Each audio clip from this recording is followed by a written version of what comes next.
გორის საკალათბურთო გუნდი ივერიონი პლეი-ოფის პირველ მატჩს გორის სპორტის სასახლეში ზესტაფონის მარგვეთის წინააღმდეგ გამართავს.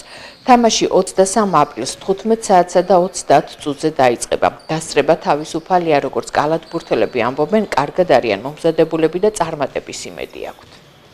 ველოდებით ხალხს ასთავარია თამაშზე, რადგან დაგვჭირდება მათი გულშემატკივრობა ძალიან და იმედია კარგად ჩაივლის ეს სერია და გადავალთ შემდეგ ტურში, ასე ვთქვათ. ბიჭები ვართ მომზადებული, ვარჯიშობთ უკვე ამ სერიისთვის მომზადებით უკვე დაახლოებით 2 კვირა. ყველანაირი ტაქტიკურად და ფიზიკურად ვართ მზად და ველოდებით ხვალინე დღეს. მეტოქი არის საკმაოდ ძლიერი, ჩვენ რეგულარული სეზონი დავამთავრეთ მე-4-ზე, ისინი გავიდნენ მე-5 ადგილზე.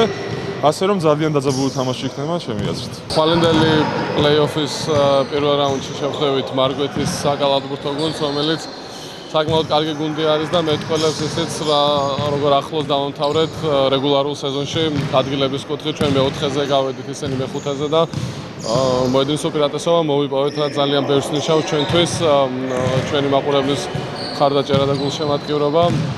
ორ თამაშს გავმართავთ გორის სპორტის სასახლეში, დარბაზში ჩვენთან და შემდეგ უკვე საჭიროებისამებრ თამაშები ჩატარდება უკვე ზესტაფონში.